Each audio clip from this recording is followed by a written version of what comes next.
3월 25일 수요일 우리에게 주신 하나님의 말씀은 마가복음 10장 17절에서 31절까지의 말씀입니다. 무엇을 향해 달려가는가라는 제목으로 말씀의 은혜를 같이 나누겠습니다. 우리는 인생의 목적을 잃어버리고 열심히 사는 데에만 집중할 때가 많습니다. 그러다가 내가 생각한 목표를 이루지 못하면 좌절하고 낙심하면서 소중한 생명을 포기하는 경우들도 있습니다. 시계보다 나침판이 중요하다라는 말이 있죠. 무엇인가를 빨리 하는 것보다 더 중요한 것은 옳은 길을 가는 것입니다. 현대인은 나침판보다는 시계에 관심을 갖는 경우가 많습니다. 남들보다 더 빨리 성공하고 싶어하고, 남들보다 앞서기를 원하고, 남들보다 더 높은 곳에 이르기를 원합니다. 그것이 성공이고 형통이며 행복의 이유가 된다고 생각합니다. 하지만 방향이 틀리면 열정을 쏟을수록 손해를 보게 됩니다. 예수님의 계속된 제자도 교육을 통해 우리의 삶의 목적과 방향을 점검할 수 있기를 바랍니다. 예수님께서 제자들과 함께 예루살렘으로 올라가는 길에 한 사람이 달려와서 예수님 앞에 무릎 꿇고 앉아 질문을 했습니다. 선한 선생님이여, 내가 무엇을 하여야 영생을 얻으리까? 이 사람은 마태복음에 의하면 청년이었습니다. 그는 영생에 대한 관심이 있었고 율법을 잘 지키는 사람이었으며 예수님의 제자가 되기를 원했던 사람입니다. 이 청년은 영생이 무엇을 하여 받는 것이라고 생각하고 있습니다. 물론 모세를 통해 하나님께서 십계명과 율법을 주시고 그 말씀을 지켜 행하는 것이 하나님과의 언약 관계에 있게 되는 방법입니다. 여기서 예수님은 나를 믿으라 라고 하지 않으셨습니다. 구약의 약속은 율법을 지켜 행하는 것에 바탕을 둡니다. 그리고 예수님은 십계명에서 대인관계 명령들을 확인시켜 주십니다. 이 청년은 어릴 때부터 이 계명을 다 지켰다라고 했습니다.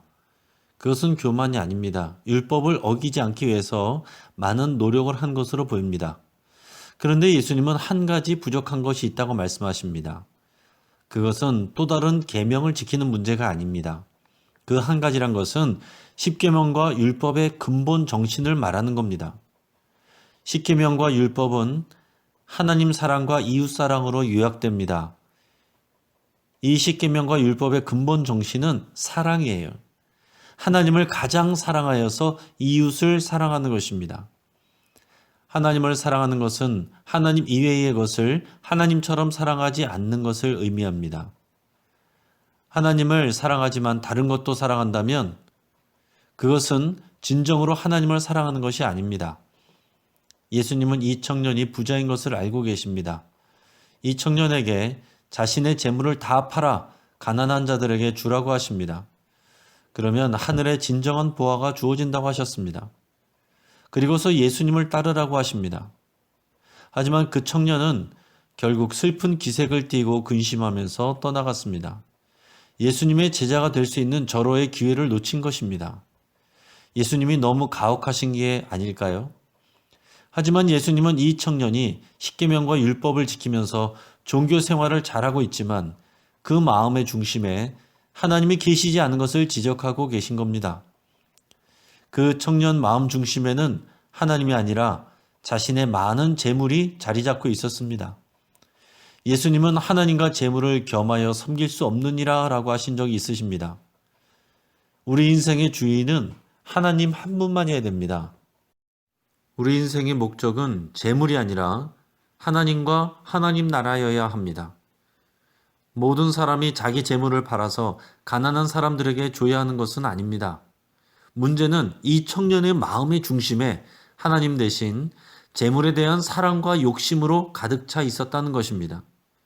예수님은 바로 그것을 지적하신 겁니다. 예수님은 이어서 제자들을 가르치시는데 모두가 놀랄 만한 말씀들을 하십니다. 재물이 있는 자는 하나님의 나라에 들어가기가 심히 어렵도다. 낙타가 바늘길로 나가는 것이 부자가 하나님의 나라에 들어가는 것보다 쉬우니라. 부자는 하나님의 사랑과 복을 받은 것이라고 믿었던 이 제자들은 놀라지 않을 수가 없었습니다. 그 놀라움과 두려움은 우리에게도 마찬가지입니다. 부자는 왜 천국에 가기가 어려운 것일까요? 재물이 많아서 못 가는 게 아닙니다. 많은 재물에 마음을 빼앗기고 하나님보다 그 재물을 사랑하기가 쉽고 하나님보다 재물을 의지하고 신뢰하기가 쉽기 때문입니다. 재물이 아니라 인생의 성공, 출세, 인기, 권력, 학문적 성취, 사랑하는 사람 등 다른 어떤 것도 하나님의 자리를 차지하면 그것은 우상이 되고 그 우상으로 말미암아 구원받는 데 지장을 받게 되는 겁니다. 제자들은 너무 놀랐어요. 부자에다가 율법도 잘 지키는 이런 착한 사람이 구원을 못 받는다면 과연 누가 구원을 받을 수 있을 것인가 하는 의문이 들었습니다. 세상 속에서 우리가 진리에서 멀어진 만큼 주의 말씀은 급진적이고 충격적으로 다가올 수밖에 없는 겁니다. 베드로는 예수님께 말했습니다. 우리가 모든 것을 버리고 주를 따랐나이다. 그렇습니다. 베드로와 제자들은 자신의 하던 일과 재산과 가족들을 뒤로하고 예수님을 쫓았습니다. 이에 대한 예수님의 대답이 무엇입니까? 오늘 본문의 29절에서 31절까지의 말씀입니다. 예수께서 이르시되 내가 진실로 너에게 이르노니 나와 복음을 위하여 집이나 형제나 자매나 어머니나 아버지나 자식이나 전토를 벌인 자는 현세에 있어 집과 형제와 자매와 어머니와 자식과 전토를 100배나 받되 박해를 겸하여 받고 내세에 영생을 받지 못할 자가 없느니라. 그러나 먼저 된 자로서 나중되고 나중된 자로서 먼저 될 자가 많으니라. 아멘.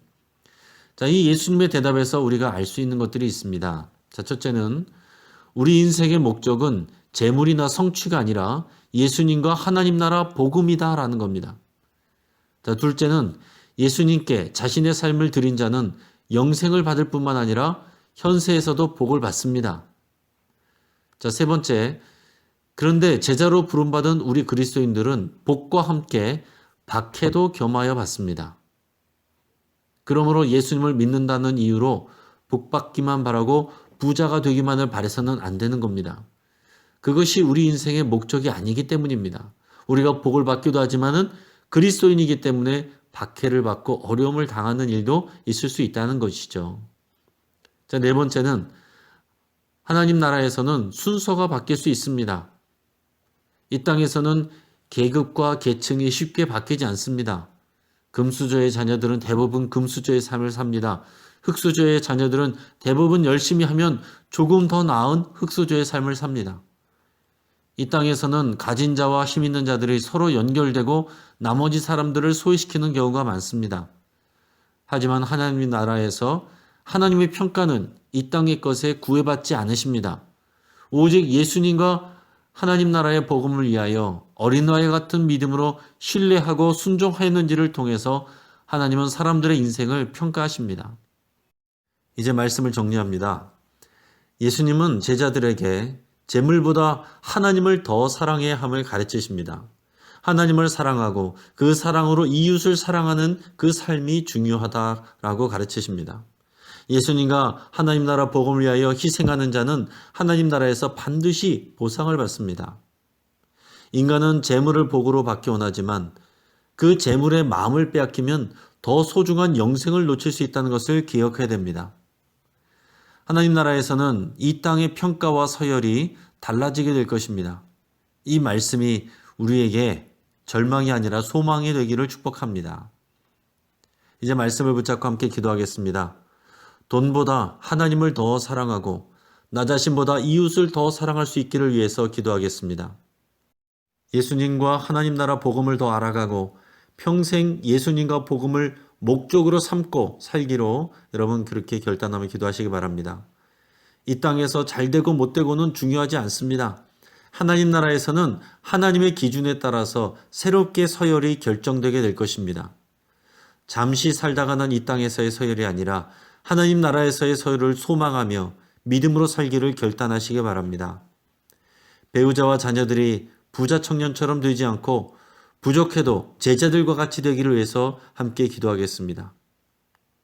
우리 교회에서 금년부터는 부천에 함께하는 교회 담임 목사님은 김재란 목사님이신데 이 교회를 우리가 새롭게 후원하기로 해 있습니다. 이 교회가 믿음 안에서 아름답게 성장할 수 있기를 또 또 김재란 목사님이 또 하나님의 뜻대로 목회를 잘할 수 있기를 위해서 함께 기도해 주시길 바랍니다.